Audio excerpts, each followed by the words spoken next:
Hello, and welcome to More Intelligent Tomorrow, a wide-ranging exploration of the potential impact of AI on the world around us, as envisioned by the future heroes of the human and machine intelligence revolution. Where does innovation fit in with the legal world? We'll discuss this and more with Joshua Walker on today's episode. And now, guest host, Karen Jensen. Hi, Joshua. Thanks for being with us. Howdy. Good to see you guys. Thank you so much for having me.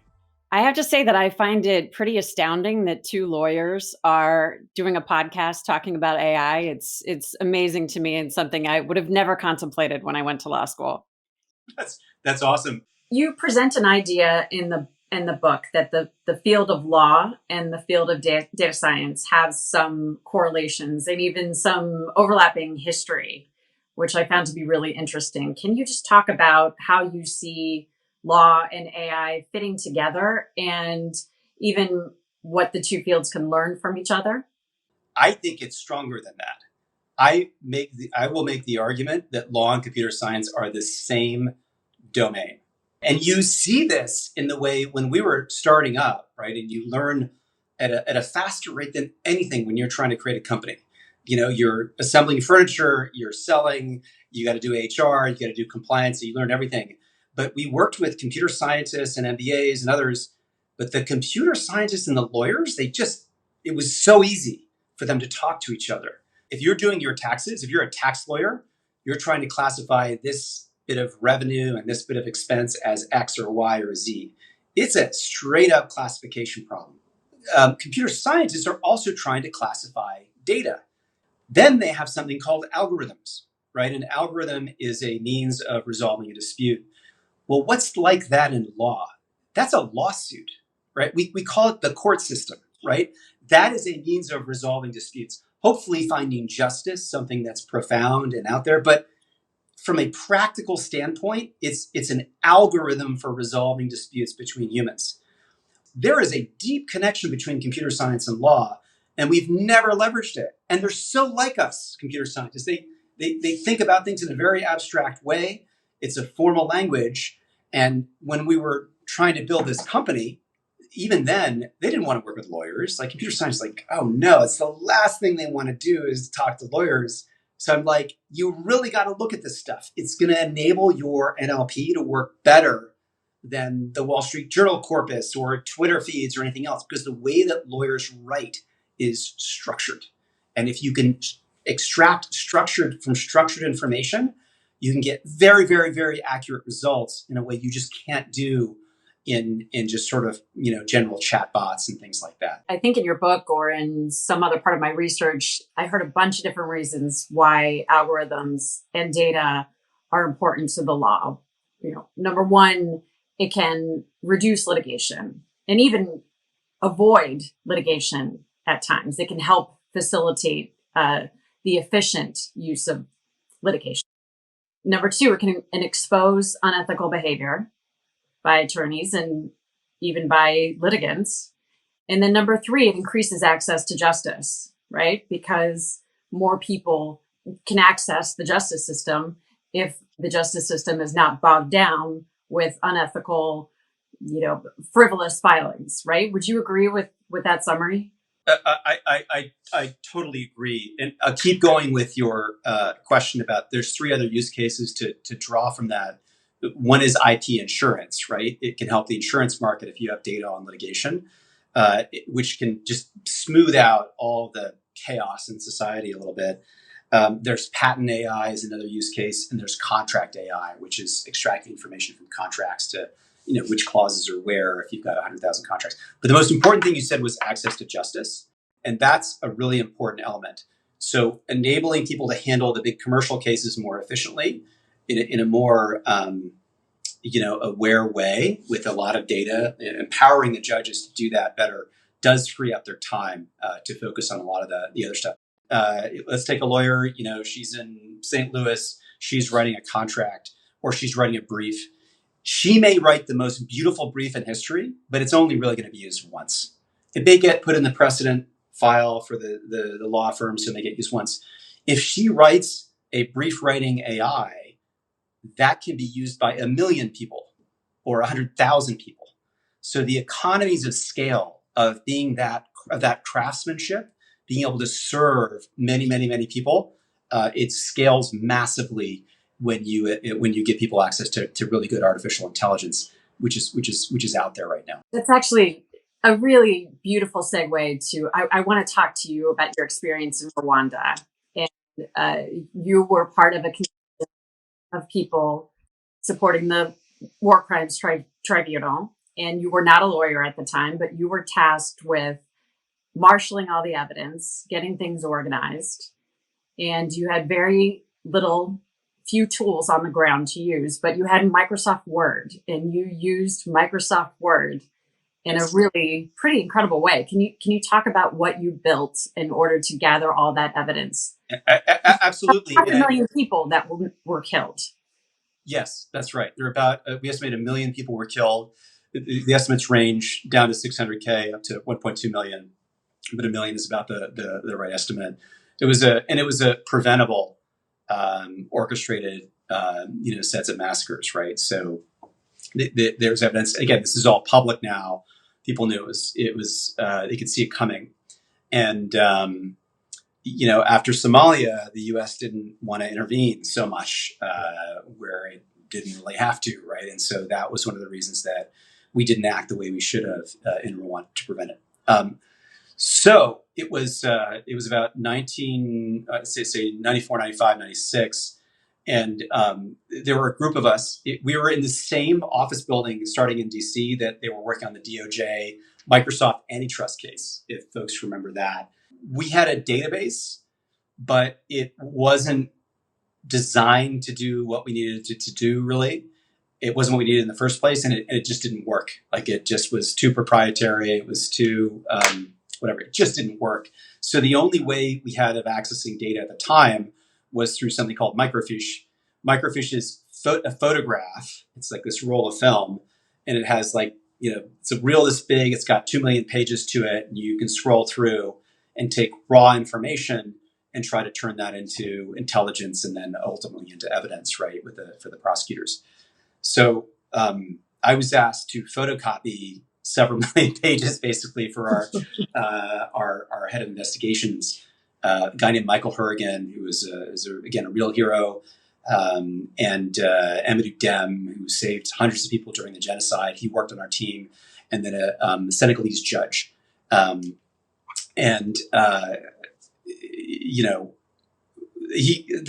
Michael quickly realized that we would be dead, die of old age, before we actually created binders of hundreds of thousands of pages. There was a team of about 40 of us on the National Investigations Unit. We were tasked with looking at the military perpetrators, as well as the former prime minister's case, government, and then some of the leading people behind the Interahamwe, the militia that did most of the massacring itself.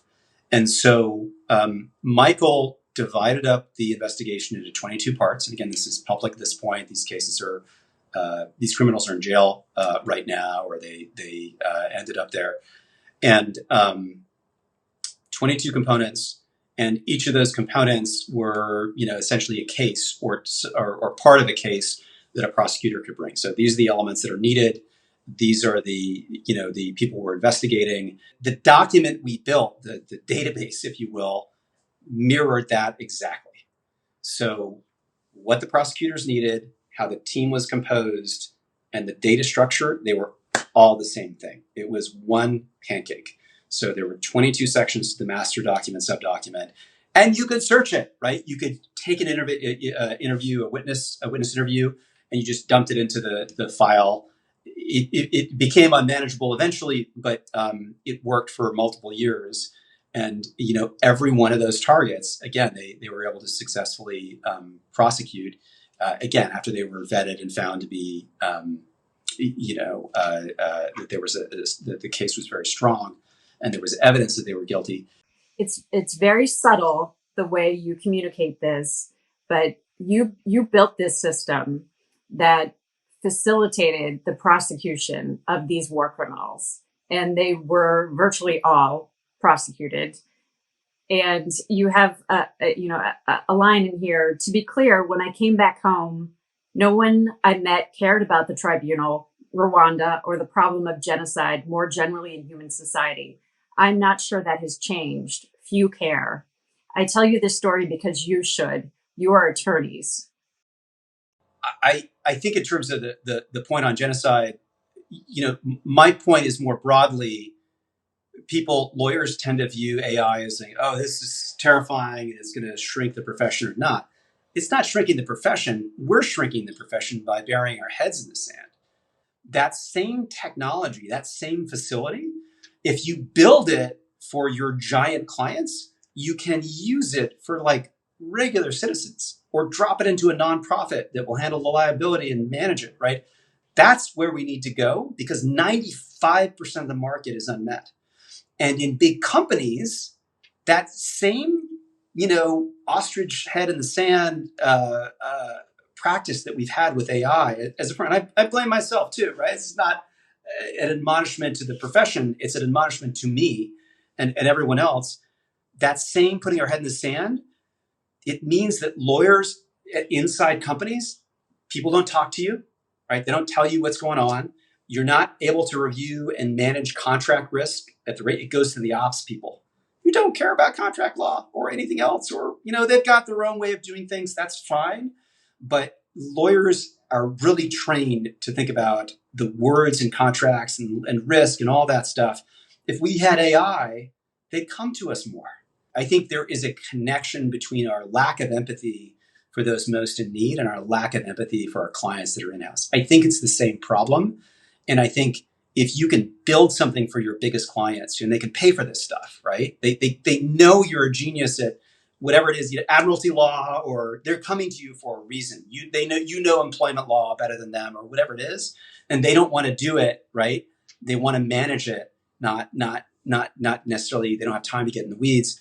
But you need to use technology to scale yourself. Otherwise, you're going to get scaled out of the picture. So, and once you build it once, it can be used many times.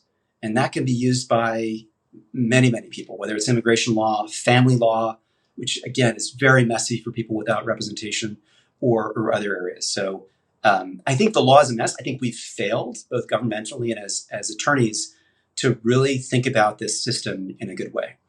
That doesn't mean I don't think we should turn over the profession to engineers at all. I think the opposite is true. I think lawyers need to lead. Yeah, it's interesting, this whole notion of, scale yourself or get scaled out.